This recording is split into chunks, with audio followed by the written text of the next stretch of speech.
નમસ્તે, રામ રામ. આપણા વડીલો કહેતા કે ખેતરને થોડો વિસામો આપીએ. અખાત્રીજના દાડે ધરતી માતાનું આપણે પૂજન પણ કરતા અને વર્ષમાં એને એકવાર કે બે વાર એને વિસામો આપતા.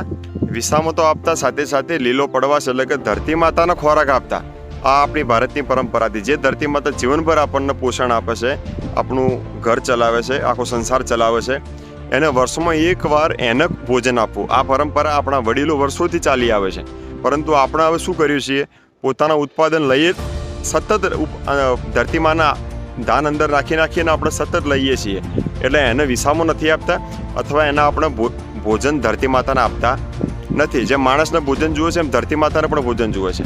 મારું ખેતર છે કુંપરનું, પાલનપુર તાલુકાનું કુંપરગાર. એનું નામ છે અમૃતવનમ.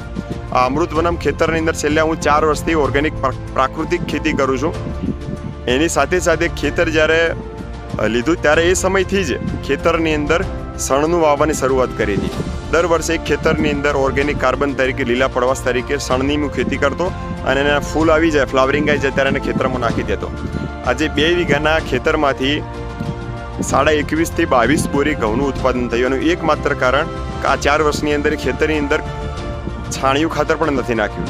માત્ર એ ખેતરની અંદર શણ દબાવ્યું છે અને ધરતીને શણ લીલો પડવાશ ખાતર આપ્યું છે. એના કારણે આજે 2 વીઘામાંથી 21.5 થી 22 બોરી ઘઉંનું ઉત્પાદન થયું.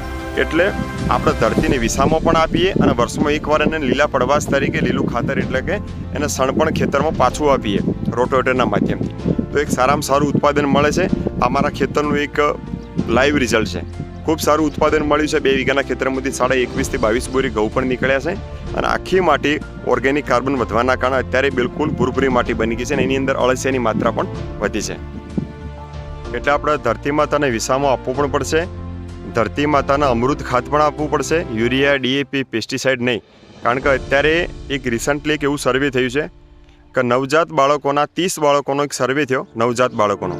એના બ્લડ સેમ્પલ લીધા તો બ્લડ સેમ્પલની અંદર યુરિયા, DAPના કન્ટેન્ટ, એમાં મેલાથિયાન, પેરાથિયાન, મોનોકોટોફ્રોસ, આ જેટલી પણ આપણે ધરતી માતાની જીવ સંપદાને મારવા માટે, ખેડૂત વધુ ઉત્પાદન લેવા માટે જેટલા પણ પેસ્ટિસાઇડ, યુરિયા, DAP ખેતરમાં નાખે છે, એ કન્ટેન્ટ નવજાત બાળકના બ્લડની અંદર મળ્યા છે. એટલે સમજી શકાય કે જેટલું પણ આપણે ભેળું કરીએ છીએ એ બધું ધરતી માતા જોડેથી ઝેર આપીને આપણે પાછું લઈએ છીએ. એના ગર્ભની અંદર દવા ઝેર નાખીને આપણે જે લઈએ છીએ એ ગર્ભ કાલે માતાના કુખની અંદર પણ જશે અને એના માતાના ગર્ભમાંથી બાળકની અંદર પણ આવશે. એટલે ધરતી માને બચાવવાનો એક નાનો પ્રયત્ન કરીએ, ધરતી માતાને ભોજન આપીએ અને એને ઓર્ગેનિક કાર્બન પણ વધુથી વધુ આપીએ. ખેડૂત મિત્રો, આ જ ઓર્ગેનિક કાર્બન ભવિષ્યની અંદર મારા ખેતરની અંદર મારી રીતે ના નાખવો પણ આપણે પક્ષીઓ દ્વારા જ સરળતાથી મળી શકે. એટલા માટે આખા જ 7 થી 8 વીઘાના ખેતરની અંદર મેં આજુબાજુ બોર્ડર ઉપર 250 થી 300 વૃક્ષો લગાવ્યા છે.